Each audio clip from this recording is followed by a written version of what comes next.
और अहम खबर है, ये खबर है पेशावर से, जहां पर कोरोना के बढ़ते वार हैं। 4 इलाकों में स्मार्ट लॉकडाउन नाफिज कर दिया गया है। रशीदाबाद, गुलबहार, हाजियाबाद और हयाताबाद का एक सेक्टर इन स्मार्ट लॉकडाउन किए जाने वाले इलाकों में शामिल है।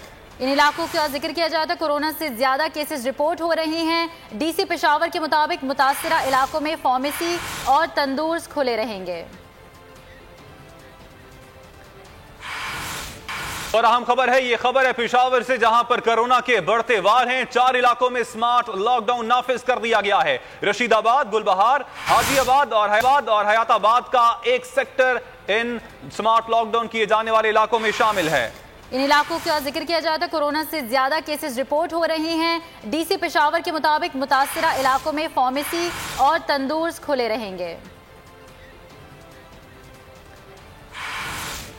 और अहम खबर है, ये खबर है पेशावर से, जहां पर कोरोना के बढ़ते वार हैं। 4 इलाकों में स्मार्ट लॉकडाउन नाफिज कर दिया गया है। रशीदाबाद, गुलबहार, हाजियाबाद और हयाताबाद का एक सेक्टर इन स्मार्ट लॉकडाउन किए जाने वाले इलाकों में शामिल है।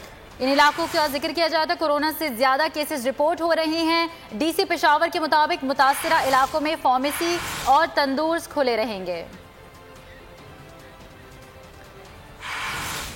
और अहम खबर है, ये खबर है पेशावर से, जहां पर कोरोना के बढ़ते वार हैं। 4 इलाकों में स्मार्ट लॉकडाउन नाफिज कर दिया गया है। रशीदाबाद, गुलबहार, हाजियाबाद और हयाताबाद का एक सेक्टर इन स्मार्ट लॉकडाउन किए जाने वाले इलाकों में शामिल है।